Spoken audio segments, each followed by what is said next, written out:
पुण्यात वैष्णवी हगवणींची आत्महत्या, पतीच्या त्रासाला कंटाळून संपवलं जीवन। सुनेच्या आत्महत्येनंतर सातारा राजेंद्र हगवणे फरार।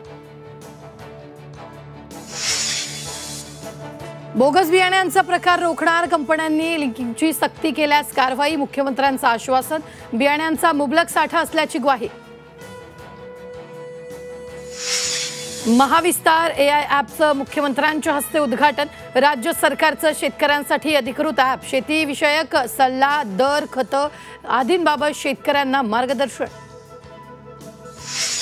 कोकणात जाणाऱ्या चाकरमान्यांसाठी खुशखबर, गणपतीत आता समुद्रमार्गे करता येणार प्रवास। मुंबई ते माझगाव ते मालवण जलवाहतूक सेवा, बंदरे विकास मंत्री नितेश राणेंचा पुढाकार।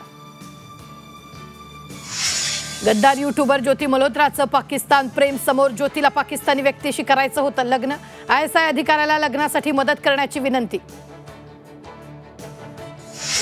पाकिस्तानातील बलुचिस्तानात मोठा स्फोट, दहशतवाद्यांनी आर्मीच्या स्कूल बसला केले लक्ष्य, स्फोटात 3 मुलांसह 5 जणांचा मृत्यू। गोव्यात मुसळधार पावसाची हजेरी, जोरदार पावसामुळे रस्ते जलमय, पावसाच्या पाण्यात एक दुचाकीस्वार गेला वाहून। सोन्याच्या दरात मोठी वाढ, सोन्याच्या दरात तब्बल 2000 रुपयांनी वाढ। सोन्याचे दर 98,400 रुपये प्रति तोळा, तर चांदी 1,02,000 रुपये प्रति किलो।